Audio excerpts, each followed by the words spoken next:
Pacers come the other way. 5-on-4 right now. Lowry late to get back. George, a three. Paul George quiets the crowd, and Indiana's on the board. And not only has Paul George been devastating in the series, that's exactly where Indiana has hurt Toronto the most. Valanciunas on the spot there. George pulls the trigger and hits a three.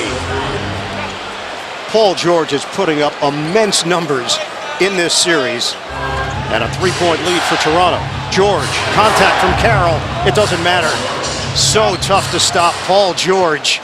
I think these Raptors might be louder than most teams deal with because the noise reverberates from an entire country. A passionate fan base that's craving success and validation for their team, and in some ways, their city and country. Reverse! He went against the grain on the slam. And drawing the ire of the Raptors fans, Paul George has 12 of Indiana's, and Toronto's lead is 3. Ball movement, George is back in, that's a 3. We're tied. Paul George splash from the outside. Total in all of Game 6.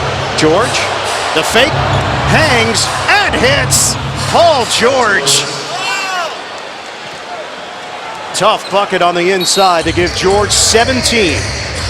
And a 20-second timeout called by the Raptors.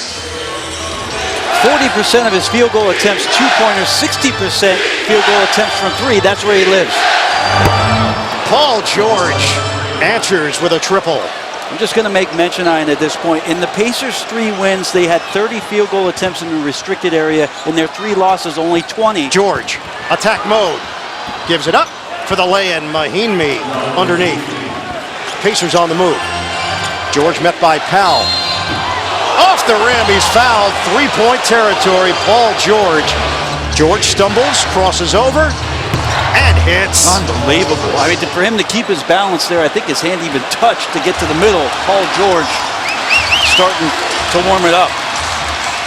Under a minute to play. George gets bumped on the outside, and the Raptors are over the limit. Paul George